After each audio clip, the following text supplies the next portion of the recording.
Assalamualaikum warahmatullahi wabarakatuh.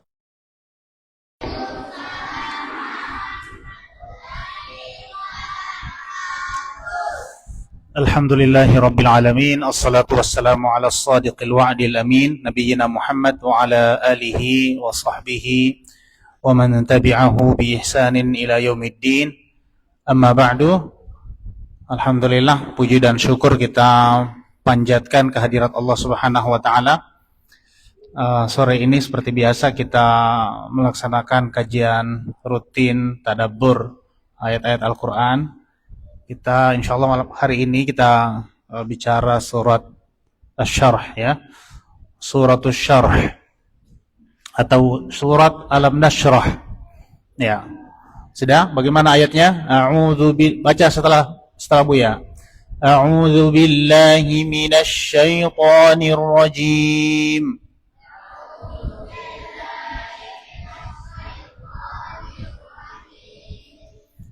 Bismillahirrahmanirrahim.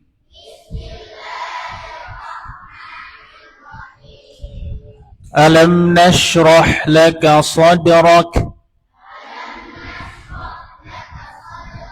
wa wada'na 'anka wizrak alladhi anqadha dhahrak wa rafa'na laka dhikrak fa inna ma'al usri yusra inna ma'al usri yusra fa idza faraghta fansab wa ila rabbika farghab.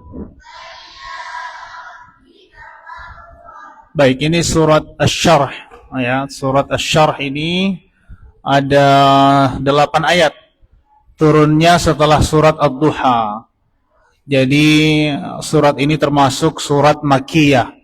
Surat Makkiyah itu surat yang turun setelah sebelum hijrah. Atau sebagian pendapat mengatakan surat Makkiyah adalah surat yang turun di Mekah atau di sekitar Mekah. Ya. Intinya bahwa surat Asy-Syarh termasuk surat yang pertama kali turun, barisan surat yang pertama turun ketika periode dakwah Rasulullah sallallahu alaihi wasallam itu masih di Mekah, ya. Asy-Syarh atau al-insyirah ini artinya kelapangan, lapang, luas. Asy-Syarh. Ayat pertama, lihat ini adik sekalian, Allah Subhanahu wa taala menjelaskan kepada Nabi tentang beberapa nikmat besar. Ini nikmat besar yang diberikan Allah kepada Rasulullah sallallahu alaihi wasallam. Dan kalau kita memiliki nikmat yang sama, maka kita mendapatkan kebaikan yang besar. Allah ingin mengingatkan Nabi tentang beberapa nikmat. Alam nashrah laka sadrak. Bukankah telah kami lapangkan untukmu dadamu? Syukran. Bukankah telah kami lapangkan untukmu dadamu? Alam nashrah laka sadrak. Lapang dada, lapang luas hati. Ya.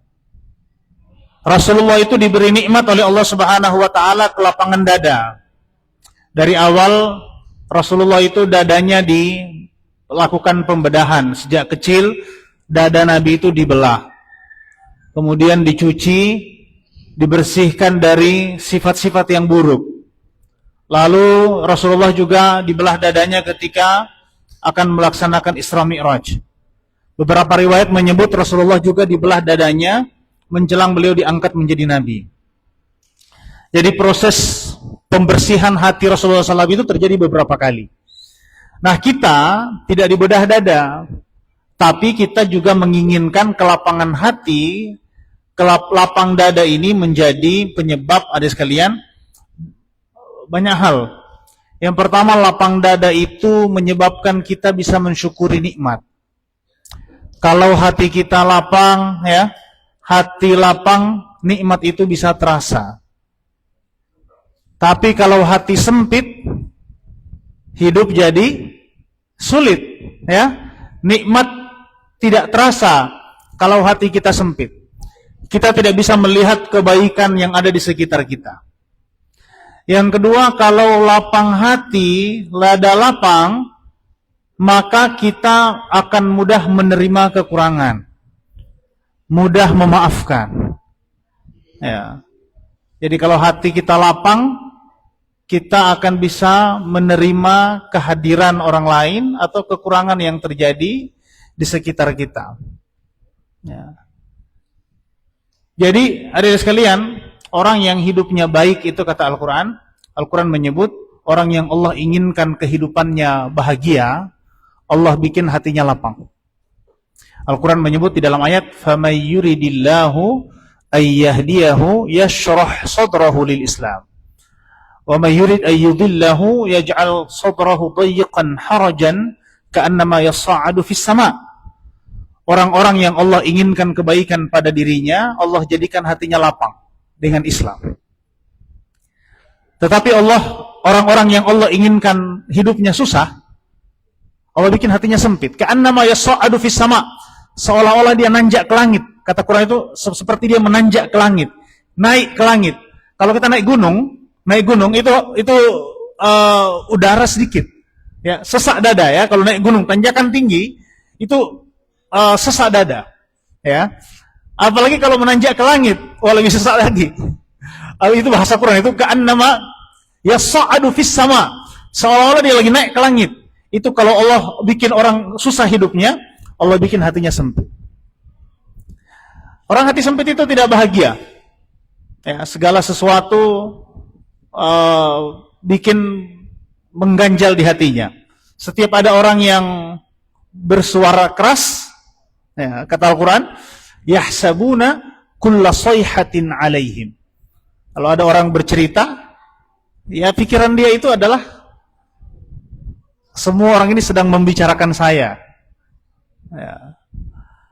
Dia tidak mudah menerima kekurangan di sekitarnya. Dia tidak akan mudah memaafkan. Dan lebih dari itu, adik sekalian, orang yang hatinya sempit, dia tidak bisa melihat nikmat. Jadi yang terlihat itu adalah semuanya, kenapa saya hidup ini susah sekali. Ya, padahal sebetulnya ada banyak nikmat yang Allah kasih, tapi tidak terlihat karena hatinya sempit. Oke? Jadi Al-Quran mengingatkan Rasulullah SAW, alam nashrah laka sadrak, bukankah kami telah memberikan kepadamu dada yang lapang, bukankah kami telah melapangkan dadamu. Dan hadirin sekalian, kelapangan dada itu juga merupakan modal besar para nabi ketika mereka menghadapi tugas-tugas Allah yang sulit. Tugas yang berat itu tugas nabi, dan semua nabi itu tugas mereka berat, ya. Rasulullah mengatakan di dalam hadis, sesungguhnya yang paling besar ujiannya itu adalah para nabi. Tsummal ladzina yalunahum, nanti berikutnya di bawah nabi, orang-orang soleh, ya. Semakin soleh semakin banyak ujiannya. Tsummal ladzina yalunahum, tsummal ladzina yalunahum, lalu di bawahnya kata Rasulullah. Lalu bagaimana para nabi itu menghadapi ujian berat? Bagaimana para nabi menghadapi permusuhan di sekitarnya? Bagaimana para nabi menghadapi pengusiran? Bagaimana para nabi menghadapi beban dakwah yang berat? Mereka diberi oleh Allah Subhanahu wa taala kelapangan dada. Orang kalau lapang dadanya, pekerjaan berat menjadi ringan. Kalau hatinya sempit, pekerjaan ringan jadi susah. Itulah kenapa dulu Nabi Musa alaihi salam, ketika Allah perintahkan Nabi Musa untuk menghadapi Fir'aun, Nabi Musa diutus menghadapi siapa? Fir'aun, ya. Ketika diutus untuk menghadapi Fir'aun, Nabi Musa sadar bahwa Fir'aun itu kekuasaannya tidak terbatas. Nabi Musa tidak punya itu. Bahwa Fir'aun itu punya prajurit yang banyak. Fir'aun itu punya kekayaan yang besar, punya istana yang besar, dia punya pasukan, semua sumber daya dia punya. Fir'aun. Musa tidak punya apa-apa. Tetapi ketika Musa meminta kepada Allah, diperintahkan oleh Allah SWT untuk menghadapi Fir'aun, Nabi Musa meminta senjata. Dan lihat, Nabi Musa tidak meminta pasukan yang sama banyak dengan Fir'aun. Tidak meminta senjata yang sama lengkap dengan Fir'aun. Tidak meminta kekuasaan yang sama besar dengan Fir'aun. Nabi Musa minta apa? Minta apa Nabi Musa? Al-Quran merekam itu permintaan Nabi Musa. Rabbishrah li sadri. Ya Allah, lapangkan dadaku. Nabi Musa percaya bahwa kelapangan dada akan membuat dia bisa menghadapi ujian-ujian sulit. Hatinya luas, lapang dadanya. Ya. Rabbishrah li sadri wa yassir li amri. Terus wahlul 'uqdatam min lisani yafqahu qawli. Ada 4 permintaan Musa. Rabbishrah li sadri, ya Allah lapangkan dadaku, wa yassir li amri, mudahkan urusanku, wahlul 'uqdatam min lisani yafqahu qawli, bikin lidahku ini, lepaskan belenggu yang mengikat lidahku. Yafqahu qawli, agar kalau saya bicara ke orang itu, orang paham, orang tidak salah paham. Ya. 3, waj'al li waziran min ahli. Yang keempat, Nabi Musa meminta agar lingkungannya, keluarganya, semua orang-orang di sekitarnya mendukung dia dalam dakwah. Ya. Waj'al li waziran min ahli. Terus apa?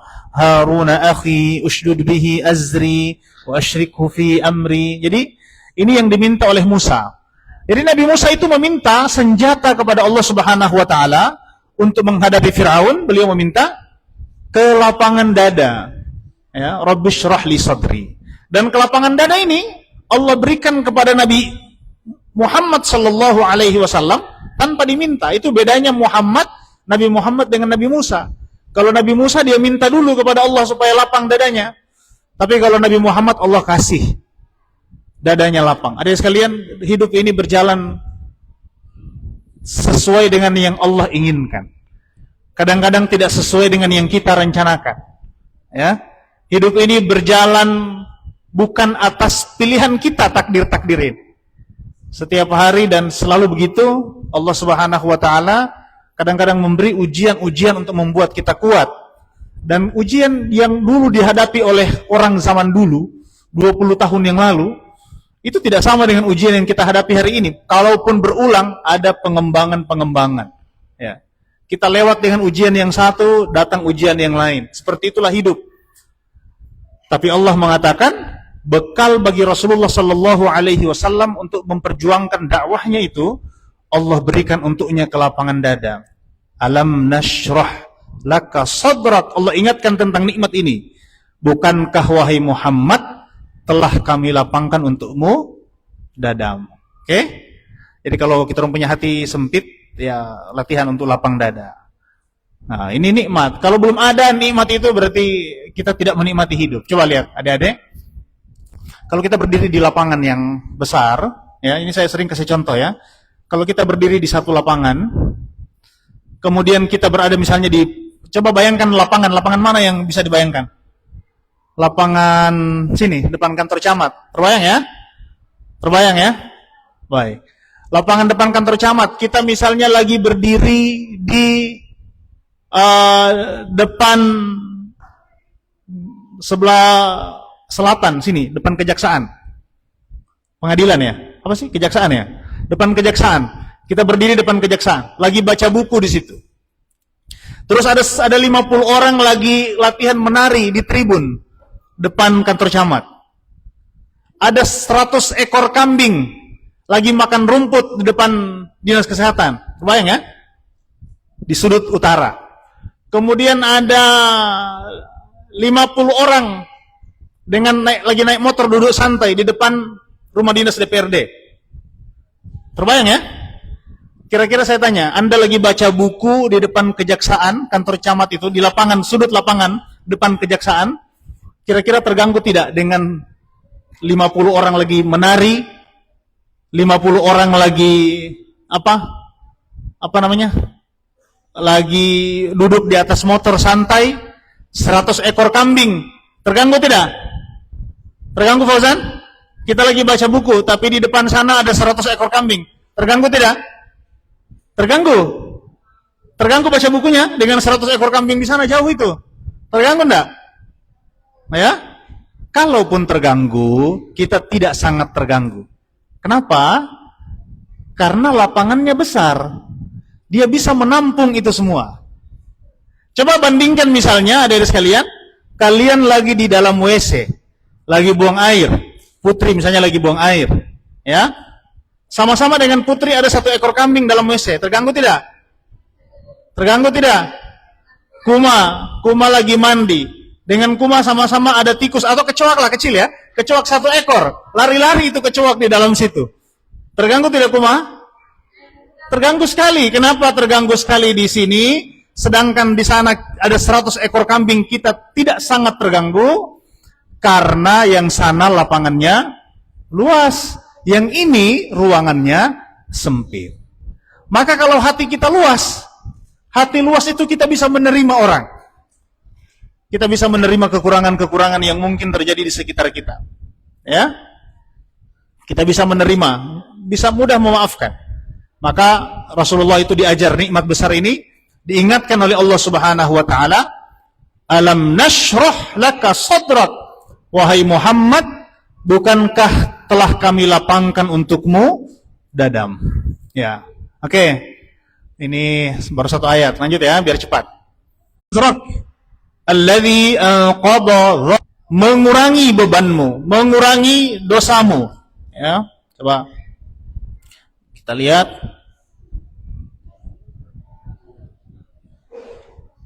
Wa wada'na 'anka wizrak, kami telah menurunkan beban darimu, alladzi anqadha dhahrak, yang beban itu memberatkan punggungmu. Ya, ini nikmat kedua. Hadirin sekalian, nikmat yang kedua, kata Al-Quran, wa wada'na 'anka wizrak, dan kami telah menghapuskan, ya, atau meringankan bebanmu. Wizrun itu artinya beban, tapi wizrun juga artinya dosa. Alladzi anqadha dhahrak, yang itu memberatkan punggungmu. Coba, ini bahasa Quran ini luar biasa ya. Nikmat yang kedua kata Allah Subhanahu wa taala, kami telah mengurangi dosamu, menghapuskan dosamu, menghilangkan bebanmu, yang itu memberatkan punggung. Ada sekalian, ada beberapa hal di sini. Kata para ahli tafsir, ada beberapa hal yang mesti kita pelajari. Yang pertama, ada perdebatan di kalangan para ulama. Apakah Nabi itu ada dosanya? Karena kata Al-Quran, dan kami telah menghapuskan dosamu, wizrun, bebanmu, yang itu memberatkan punggungmu. Emangnya Nabi ada dosa? Ya. Ada yang mengatakan Rasulullah dulu, ada ahli tafsir yang mengatakan dulu Rasulullah sebelum diangkat jadi Nabi ada kesalahan-kesalahan yang beliau lakukan. Yang itu adalah dosa. Ya. Tapi setelah Nabi, setelah jadi Nabi, Allah Subhanahu wa taala menjaga dia dari perbuatan dosa. Tapi ada ahli tafsir yang mengatakan Nabi tidak mungkin berdosa. Nabi tidak mungkin melakukan dosa, apalagi dosa yang memberatkan. Dosa yang memberatkan itu berarti dosa besar. Nabi tidak mungkin melakukan dosa besar, apalagi yang memberatkan punggung. Lalu bagaimana penafsirannya? Maka sebagian ulama yang lain mengatakan penafsirannya adalah bukan dosa yang membebani Nabi, tapi Rasulullah itu sebenarnya terbebani dengan tanggung jawab dakwah.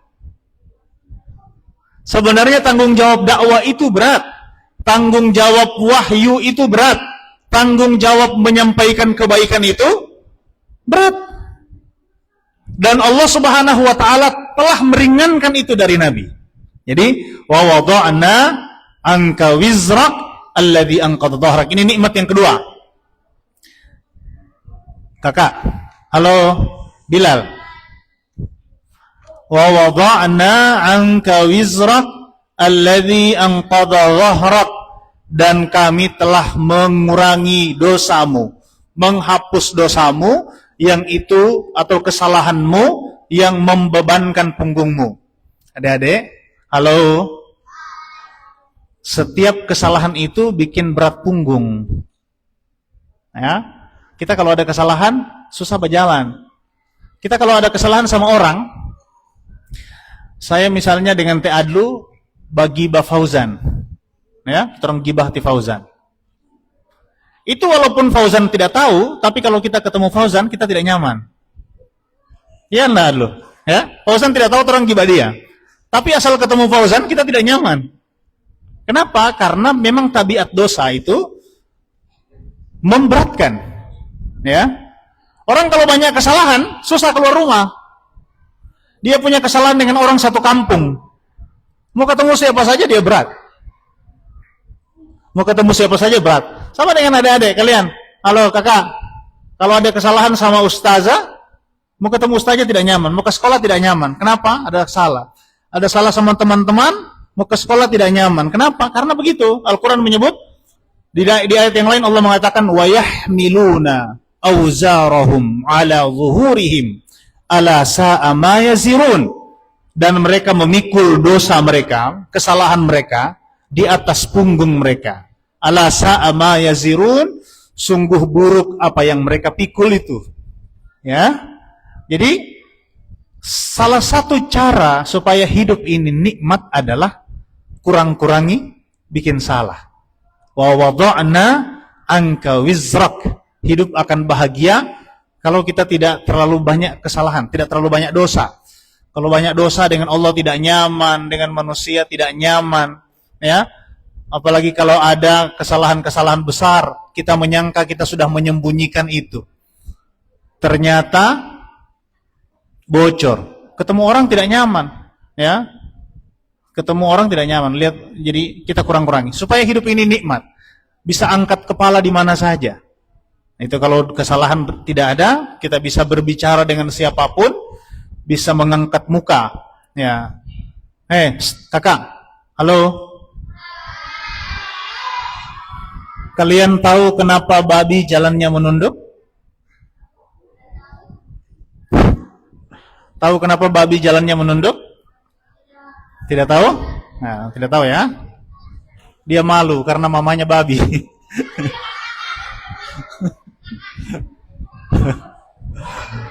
Ya. Ya. Kenapa babi itu jalannya menunduk? Karena dia makannya kotoran. Jadi dia malu. Tapi tidak tahu itu betul atau tidak ya. Nanti tanya babi. Ustaz belum tanya. Baik. Wa wada'na anka wizrak alladhi anqadha dhahrak, dan kami hapuskan dosamu, bebanmu yang itu memberatkan punggungmu. Wa rafa'na laka dzikrak. Allah mengingatkan nikmat yang ketiga. Ini nikmat yang ketiga yang Allah kasih ke Nabi. Dan kalau kita ada nikmat ini, maka nikmat hidup ini luar biasa. Hidup ini bahagia kalau kita ada nikmat yang ketiga. Apa itu? Kata Al-Quran, wa rafa'na laka dzikrak, dan kami muliakan, kami tinggikan penyebutan namamu. Di dunia maupun di akhirat, nama kita kalau baik, itu kita beruntung. Kalau di dunia nama kita bagus, kita hidup mudah. Kalau di akhirat nama kita bagus, apalagi hidup bahagia. Ya, maka salah satu dalam Islam yang mesti dijaga itu adalah nama baik. Jaga nama baik. Bagaimana cara menjaga nama baik? Dengan dua hal. Yang pertama adalah apa? Dengan berakhlak baik. Orang kalau baik kelakuannya, maka penyebutan orang tentang dia baik.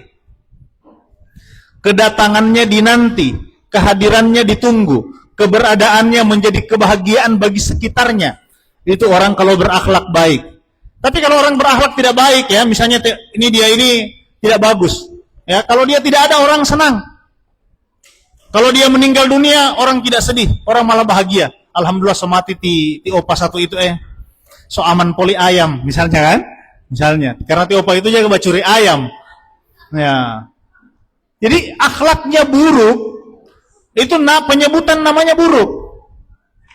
Maka perbaiki akhlak. Wa rafa'na laka dzikrak. Kenapa Rasulullah itu namanya ditinggikan oleh Allah Subhanahu wa taala?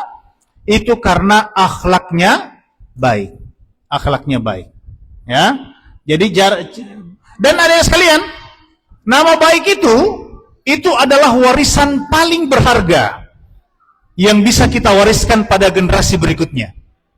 Orang Arab mengatakan, wa khairu ma warrathar rijalu banihim adabun salihun wa husnu thana'i huwa khairun minad dananiri wal awraqi fi yaumi syiddatin wa rakha'i. Sebaik-baik yang diwariskan oleh orang tua kepada anak itu adalah nama baik.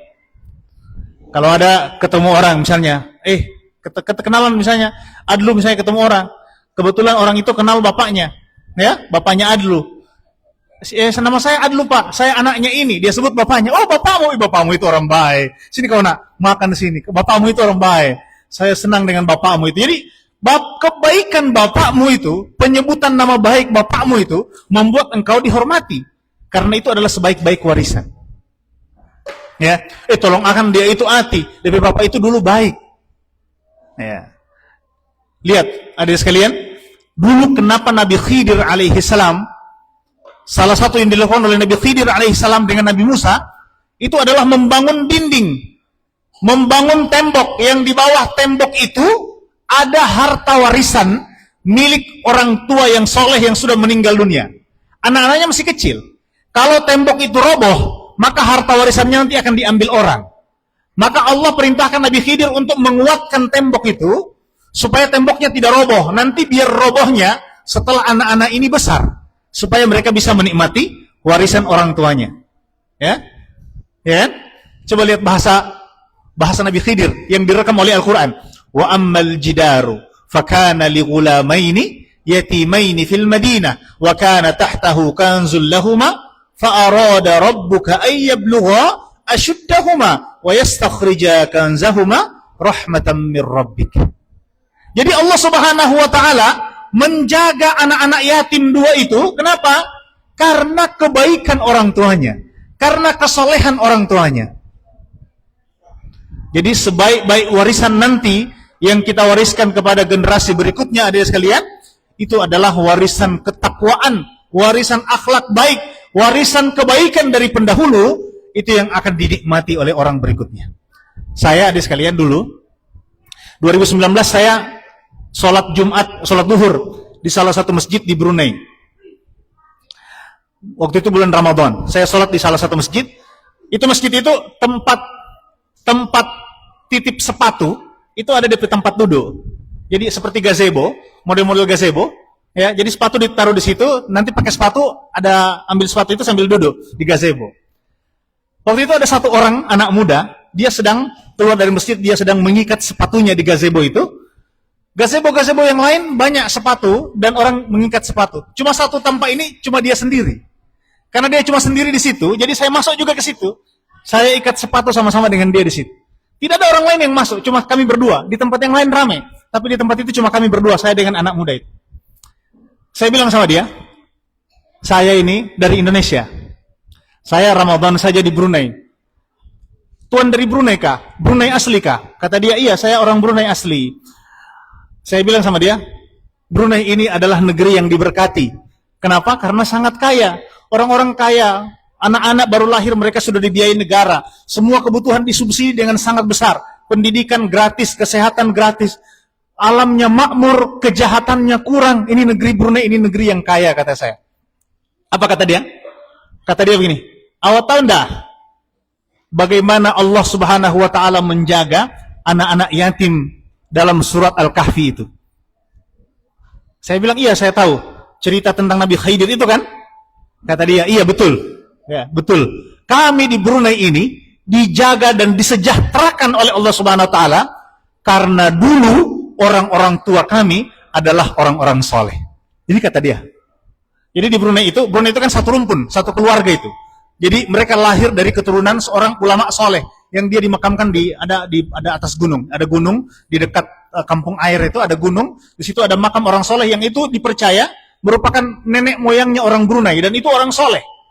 Kata dia, kami diberkati sebagaimana Allah memberkati anak yatim di surat Al-Kahfi. Kami diberkati karena kesalehan orang tua kami di masa lalu.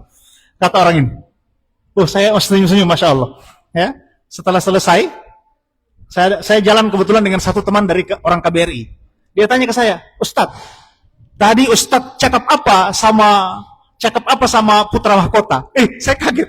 Rupanya yang duduk sama-sama saya itu pangeran rupanya, anak raja. Ya. Saya tidak tahu kalau dia anak raja. Dan pantas dia cuma sendiri di situ. Tidak ada orang yang ganti sepatu di situ karena dia anak raja. Saya karena tidak tahu apa-apa, jadi saya ikut ganti sepatu di situ sama-sama dengan dia. Dan tidak ada yang usir. Jadi kata pejabat kabir itu, Ustadz tadi cakap apa sama Tuan Pangeran? Pangeran apa? Itu raja, anak raja Brunei itu. Wah, Masya Allah. Kalau tahu begitu kan saya foto-foto itu. Berdua saja ngobrol ya. Jadi Masya Allah. Itu luar biasa. Jadi adik-adik sekalian, apa intinya? Intinya adalah bahwa nama baik, rafa'na laka dzikrak, ya, dan Rasulullah itu diangkat luar biasa namanya oleh Allah Subhanahu wa taala. Nama yang paling banyak disebut oleh umat manusia itu adalah nama Nabi. Mulia betul namanya. Nama yang paling banyak kita baca adalah nama Nabi. Nama yang bahkan kita baca di dalam salat itu cuma nama Nabi. Di dalam salawat dibaca, di azan dibaca, di zikir dibaca, di salat Allahumma salli ala Muhammad. Kita baca namanya, kita ulang namanya, dan nama Rasulullah SAW adalah nama yang paling sering diulang bersamaan dengan nama Allah Subhanahu wa ta'ala. Rafa'na laka dzikrak. Dan kalau kita ini penyebutan nama kita baik, orang ingat kita dalam kebaikan, ya. Setiap kali disebut namanya, kau kenal Arif? Oh, Arif, Masya Allah, anak yang rajin itu kan ya? Wah, jadi namamu itu terdengar dalam kebaikan. Kenal misalnya Adlu, oh Adlu yang senyumnya manis itu ya. Jadi disebut orang dalam kebaikan. Coba misalnya disebut dalam keburukan, kau kenal enggak si fulan? Oh, dia itu. Dia itu yang apa namanya? DP Baliat sinus itu ya. Nah, tidak bagus kan begitu ya? Oh, dia itu yang tukang berbohong itu ya. Wah, tidak bagus. Jadi jangan sampai nama kita dikenal orang dengan keburukan. Itu satu. Jadi bagaimana cara menjaga nama baik? Yaitu dengan memperbaiki akhlak. Yang kedua, Islam menjaga nama baik dengan memerintahkan kita semua untuk menjauhi ghibah dan fitnah. Ya, ini dalam rangka menjaga nama baik supaya nama baik orang tidak rusak. Ya, maka Al-Quran menyebut wal fitnatu asyaddu minal qatl. Dalam ayat yang lain Allah mengatakan wal fitnatu akbaru minal qatl. Ya. Kenapa? Karena nama baik itu modal hidup. Kalau itu rusak, maka rusaklah nikmat besar di dalam kehidupan kita. Oke. Lanjut ya.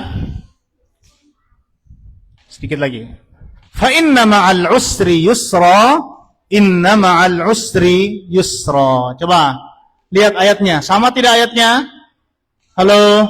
Fa inna ma'al usri yusra, inna ma'al usri yusra. Sama tidak ayatnya? Sama ya? Sama, tapi sebetulnya di dalam bahasa Arab penyebutan ayat ini itu memiliki makna besar ya. Para ahli tafsir menyebut banyak sekali penjelasan tentang ayat ini. Rasulullah dalam hadis mengatakan la yaghliba usrun yusraini. Ketika membaca ayat ini Rasulullah mengatakan sebuah kesulitan ya itu tidak bisa mengalahkan dua kemudahan. Kenapa? Karena rupanya dalam ayat ini Allah Subhanahu wa taala menyebut dua kemudahan dan satu kesulitan. Coba saya tanya dulu, hidup kita ini lebih banyak susah atau lebih banyak mudah? Lebih banyak susah atau lebih banyak mudah?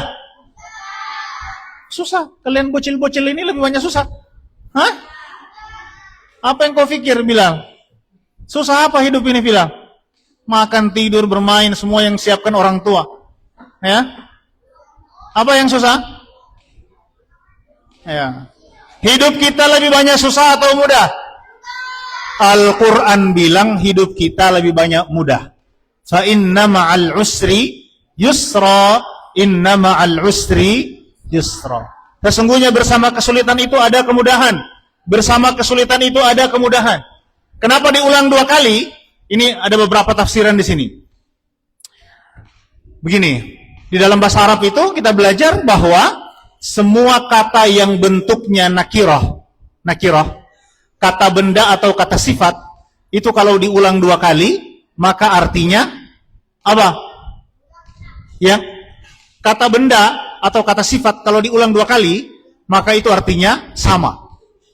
Tapi kalau diulang dalam bentuk ma'rifah dua kali, maka itu artinya beda. Begini, yang sederhana begini. Perhatikan dulu yang besar-besar, ya. Kakak, halo. Dalam bahasa Arab itu kata benda atau kata sifat, dia kalau diulang 2 kali, nak, diulang dalam bentuk ma'rifah, bentuk khusus, maka itu berarti 2. Itu 1, artinya 1. Tapi kalau diulang 2 kali dalam bentuk kata umum, itu artinya 2. Contoh ini air. Air ini bahasa Arabnya ma'un. Bahasa Arab apa? Ma'un. Ma'un apa? Ma'un atau miyahun, artinya air. Ini kan air minum seperti ini namanya air, ya. Baik. Air itu kita sebut boleh pakai alif lam, boleh tidak pakai alif lam.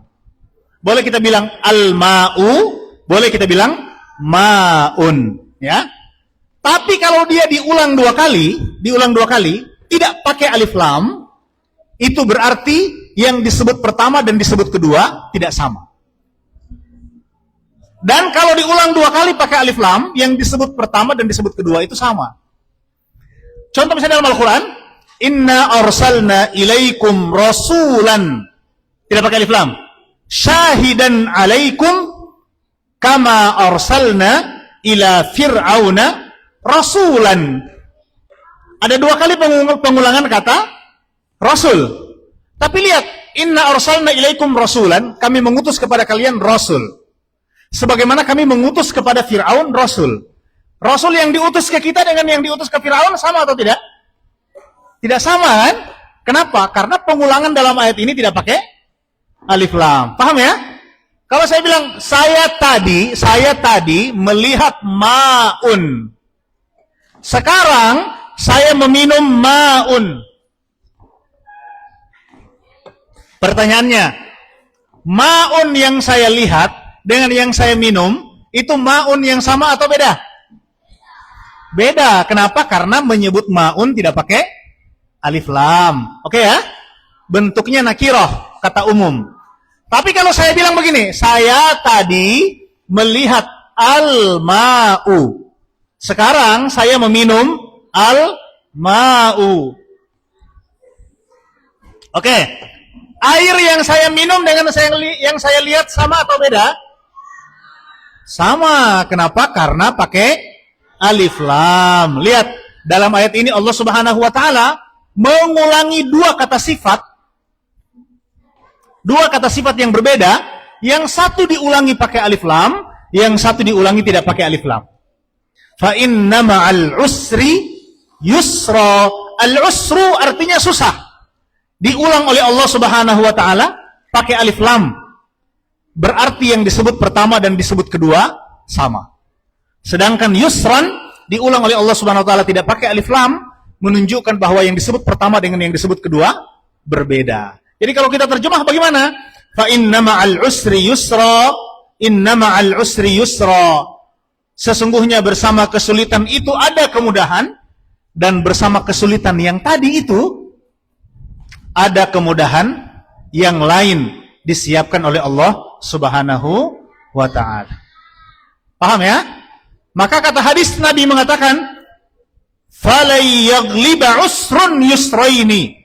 Satu kesulitan itu tidak bisa mengalahkan 2 kemudahan. Jadi sebenarnya adik sekalian, di dalam hidup ini Allah kasih kita nikmat lebih banyak daripada ujian. Ujian itu harus ada. Tidak boleh hidup tidak ada ujian, ya. Harus ada ujian itu. Ujian itu bisa datang dari luar, bisa datang dari diri sendiri, bisa datang dari orang jauh, bisa datang dari orang dekat, bisa datang dari keluarga, bisa datang dari orang lain, bisa datang dari siapapun, dan itulah tabiat hidup. Tidak ada orang yang selamat dari ujian, ya. Tidak ada orang yang selamat dari musibah. Setiap orang harus dapat musibah.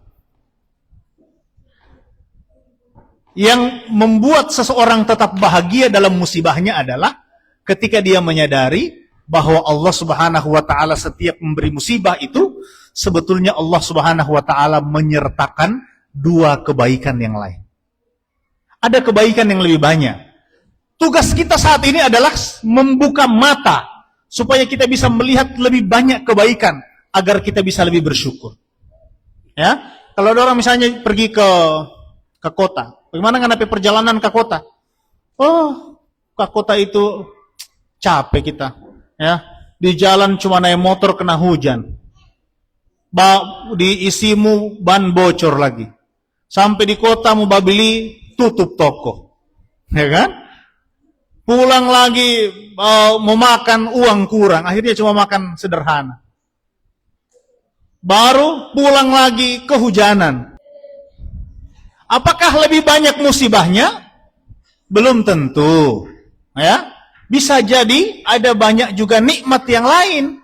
Kita jalan sampai pulang selamat, tidak kecelakaan, itu nikmat. Kita tinggalkan orang di rumah ada baik-baik, itu nikmat. Kita tinggalkan mama papa di rumah ada sehat, itu nikmat. Kita pulang tidak dirampok orang, itu nikmat. Kita selamat sampai kembali, itu nikmat. Adik-adik sekalian, ada banyak nikmat yang kita perlukan hanya membuka mata lebih lebar, merasakan nikmat lebih banyak, ya. Kita nikmati betul hidup ini. Ada orang mengeluhkan hidupnya. Oh ya Allah, kenapa saya hidup begini? Ingatlah, kehidupan kadang-kadang yang kita keluhkan itu adalah impian orang lain. Ya, hidup yang hari ini kita keluhkan kadang-kadang adalah hidup yang ingin dinikmati oleh orang lain. Harus banyak buka mata supaya melihat kenikmatan di sekitar kita. Fa inna ma'al fa idza faraghta fansab. Fa idza faraghta fansab. Maka kalau sudah selesai melaksanakan suatu urusan, fansab, laksanakanlah urusan yang lain. Ya, ini perintah Quran. Hidup ini harus terus berjalan. Selesai satu pekerjaan, bersemangatlah untuk pekerjaan yang lain. Kita nanti ada waktunya istirahat. Istirahatnya itu kapan? Ya. Istirahat itu tidak boleh lebih lama daripada bekerja. Wa qul i'malu, kata Al-Quran. Wa qul i'malu fasayarallahu 'amalakum wa rasuluhu wal mu'minun. Allah mengatakan, katakan kepada hambaku wahai Muhammad, i'malu, bekerjalah. Fasayarallahu 'amalakum, Allah Subhanahu wa taala akan melihat amal kalian, pekerjaan kalian, wa rasuluhu, demikian juga rasulnya, wal mu'minun, dan pekerjaan kita itu akan dilihat, disaksikan oleh orang-orang beriman. Ya. Jadi jangan terlalu, orang beriman itu kan bahasa Quran, tatajafa junubuhum anil madaji'i yad'una rabbahum khaufa wa tama'a. Lambung mereka itu jauh dari kasurnya. Jadi kalau kita orang punya lambung ini sebelah mana ya? Kanan atau kiri sih? Kalau kita orang punya lambung ini betah betul dengan kasur, itu kita perlu curiga dengan diri sendiri. Kenapa? Karena Quran bilang orang beriman itu justru jauh. Tatajafa junubuhum anil madaji'. Lambung mereka jauh dari tempat tidurnya. Ya. Imam Ahmad bin Hanbal, Imam Abu Hanifah dulu pernah ditanya oleh murid-muridnya. Setelah mereka belajar lama, ya, Imam Abu Hanifah mengajarkan kitabnya kepada murid-muridnya. Lama belajarnya, capek murid-muridnya. Murid-muridnya tanya ke Imam Abu Hanifah, mata nastariyah? Kapan kita istirahat wahai tuanku Imam? Imam Abu Hanifah mengatakan, inda awwali qadamin fil jannah. Kita baru akan istirahat nanti kalau kaki satu sudah di surga. Ya, begitu juga. Itu prinsip hidup para ulama dulu seperti itu. Mata nastarih, ini belajar capek, ibadah capek. Kapan kita istirahat? Inda awwali qadamin fil jannah. Insyaallah kita akan istirahat kalau satu kaki kita sudah pasti di surga, baru kita istirahat dari hidup ini. Hidup ini memang tempat kerja keras. Ad-dunya daru amalin. Dunia ini adalah tempatnya beramal, tempatnya bekerja. Ya, sedangkan akhirat itu adalah daru jaza. Akhirat barulah tempat balasan. Oke. Fa idza faraghta fansab, maka ketika kalian sudah menyelesaikan suatu urusan, maka bekerja keraslah, tetaplah bekerja keras, bersemangat untuk urusan berikutnya. Selesai menghafal yang ini, semangat untuk hafal yang berikutnya. Selesai kerja yang ini, kerja pekerjaan berikutnya. Bekerja, beramal, beribadah. Ya, karena itu tugas kita di dunia. Seperti ayat tadi, wa qul i'malu, katakanlah kepada mereka, bekerjalah kalian. Bekerja yang orientasinya untuk akhirat. Wa ila rabbika farghab, tapi bekerja tidak sekedar bekerja, bekerja yang pekerjaan itu diniatkan untuk Allah Subhanahu wa taala, wa ila rabbika farghab, dan kepada Tuhanmu hendaklah kalian berharap. Maksudnya apa adik sekalian? Kita disuruh bekerja keras, tetapi kita diperintahkan untuk tidak menggantungkan hasil pada pekerjaan tersebut. Sama seperti kemarin kita belajar tentang Hajar. Hajar lari dari Safa ke Marwa, ya. Dia bekerja keras mencari air, tapi airnya keluar di mana? Airnya keluar dekat Ka'bah, dekat kaki Ismail, menunjukkan bahwa tugas kita ini cuma berusaha. Adapun hasilnya Allah yang tentukan. Kita berdakwah berharap orang bisa jadi soleh gara-gara kita berdakwah, ya. Itu cukup menjadi harapan, tapi hasilnya kita serahkan kepada Allah, ya. Hasilnya Allah yang urus. Dan kita tidak berhak untuk menggugat Allah. Ya Allah, kenapa saya ini sobat dakwah begini lama, sudah mengajar begini lama, tapi anak-anak saya ini tidak pintar-pintar. Ya, saya sudah ceramah di mana-mana, tapi masyarakat ini tidak baik-baik. Saya sudah ajar anak-anak ini mengaji, tapi tidak tahu-tahu ini sudah lama mengajar. Jadi, kenapa begini? Apa salah saya? Ya, apa salah saya? Jadi, kita melakukan introspeksi ke kita, bukan mengeluh ke Allah boleh, tapi bukan mempertanyakan Allah, ya. Kenapa kau bikin begitu Allah? Itu tidak boleh, ya. Tidak boleh. Kita tidak punya hak untuk menguji atau menggugat Tuhan. Yang kita dibolehkan hanyalah menguji diri sendiri. Ya Allah, kenapa saya ini so rajin sholat? Kenapa saya ini rajin puasa? Tapi kenapa rezeki saya susah? Ya, Allah bilang kalau mau bersedekah, Allah balikin banyak rezeki itu. Saya sudah bersedekah, mana rezeki ini? Tidak datang-datang. Itu namanya menggugat Allah. Tidak boleh itu. Dan tidak boleh bates. Tidak boleh bates. Saya tidak setuju. Kalau bates Allah, ada penceramah di Indonesia ini, ada satu penceramah viral. Dia bilang begini, berapa uang di dompetmu? 1 juta. 1 juta kan? Sini, kasih 1 juta itu. Jangan tahan, kasih 1 juta semuanya kasih. Kasih 1 juta. Allah akan ganti itu 20 juta. 20 kali lipat. Sini, ambil sini. Dia ambil itu 1 juta itu. Pasti Allah ganti. Kalau tidak minggu ini, minggu depan. Sini, ambil 1 juta. Sedekahkan, fisabilillah. Allah ganti. Itu namanya Anda ngetes Allah itu. Kita tidak punya hak untuk bates Tuhan. Ya, walaupun Allah janji, tapi kita tidak punya hak untuk bilang begitu ke Allah. Ya, kita tidak punya hak itu. Jadi Allah akan memberi kepada siapapun, terserah Allah. Kepada siapa yang Allah mau dan di waktu yang Allah inginkan, bukan di waktu yang kita inginkan. Ya. Jadi jangan bilang saya ini hidup sudah begini, tapi pertolongan Allah ini kapan datangnya ini? Ini so 1 minggu saya berdoa, tidak so 1 bulan saya berdoa, saya sholat tahajud, saya sudah sedekah kiri kanan, tapi tidak lulus juga.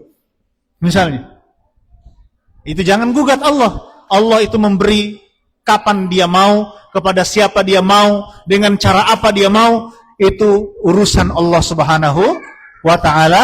Kita tidak punya hak untuk menggugat Allah Subhanahu wa taala pada hal-hal yang demikian. Allah punya kuasa, yaf'alu ma yasha, melakukan apapun yang Dia inginkan. Tugas kita hanyalah terus berharap, ya, kepada Allah Subhanahu wa taala. Walaupun berdoa itu bagian dari berharap, tapi jangan menggugat. Misalnya dalam Al-Qur'an, orang-orang beriman dan nabi dulu, ya, hatta yaqular rasulu walladzina amanu ma'ahu, kata Al-Qur'an itu, kalau tidak salah cerita perang Badar itu. Hatta yaqular rasulu walladzina ma'ahu amanu ma'ahu mata nasrullah. Sampai nabi itu dan orang-orang beriman mengatakan, kapan ini pertolongan Allah ini? Jadi itu bukan menggugat, tapi itu bagian dari berdoa. Ya, yang kita diperbolehkan hanya berdoa. Kita tidak menyerahkan urusan pada pekerjaan kita, tapi kita serahkan pada hikmah Allah Subhanahu wa ta'ala. Wa ila rabbika farghab, dan kepada Tuhanmu hendaklah kalian berharap, kepada Tuhanmu hendaklah kalian serahkan semua urusan. Ini ada sekalian, ini ada beberapa nikmat ini ya, kita review lagi cepat-cepat. Ini nikmat ini, kalau kita punya ini, maka insya Allah hidup kita bahagia. Yang pertama apa? Kelapangan dada. Alam nashrah laka sadrak. Yang kedua, Wa wada'na anka wizrak. Bagaimana supaya hidup bahagia? Jangan terlalu banyak bikin salah. Ya, jangan bikin dosa terlalu banyak supaya hidup tidak ada beban. Ya. Yang ketiga, apa? Wa rafa'na laka dzikrak. Nikmat hidup yang berikutnya adalah kalau penyebutan nama kita itu mulia. Caranya bagaimana? Perbaiki akhlak, perbaiki kelakuan supaya orang ingat kita dalam kebaikan, nama kita disebut baik di dunia dan disebut baik di akhirat, dikenang baik di dunia dan disebut oleh para malaikat, dibangga-banggakan oleh Allah Subhanahu wa taala. Yang keempat, bagaimana supaya kita menikmati hidup? Kita menyadari bahwa hidup ini lebih banyak mudahnya daripada susahnya. Fa inna ma'al usri yusra, inna ma'al usri yusra. Yang berikut, bagaimana supaya hidup ini bahagia? Fa idza faraghta fansab. Jangan berhenti melakukan kebaikan. Jangan berhenti bekerja, melakukan kebaikan, melakukan ibadah. Setelah selesai suatu pekerjaan, bersemangat untuk pekerjaan berikutnya. Dan yang terakhir, bagaimana supaya hidup ini bahagia? Serahkan semua urusan kepada Allah Subhanahu wa taala, biar Allah yang atur. Ya. Ini di Hikmah Athaiyah. Hikmah Ibnu Athaillah As-Sakandari beliau mengatakan, ya, kalau ada seseorang, ini hikmah yang ke-5 atau ke-6 dari kitab Al-Hikam Ibnu Athaillah As-Sakandari, Ahmad bin Athaillah As-Sakandari beliau mengatakan, kalau kita, ya, sibuk memikirkan sesuatu yang sudah dijamin oleh Allah Subhanahu wa taala, lalu mengabaikan sesuatu yang kita disuruh berusaha untuk melakukannya, itu namanya bodoh. Itu namanya tidak cerdas, ya. Urusan-urusan yang Allah sudah atur, biar saja Allah yang atur. Yang kita lakukan adalah yang bisa kita lakukan. Kita perbaiki apa yang bisa kita perbaiki. Sisanya, wa ila rabbika farghab. Tidak usah pusing dengan apa yang sudah dijaminkan Allah. Yang Allah sudah jamin, sudah biarlah Allah jamin. Urusan Allah.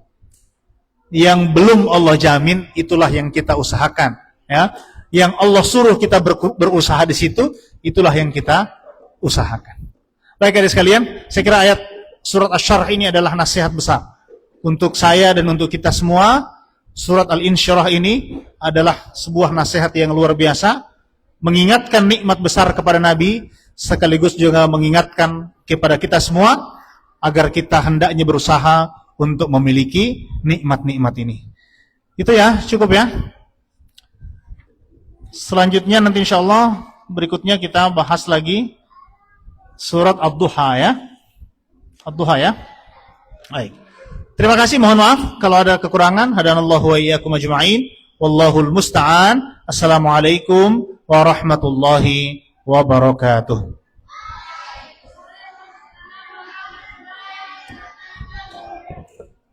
Cek, halo cek.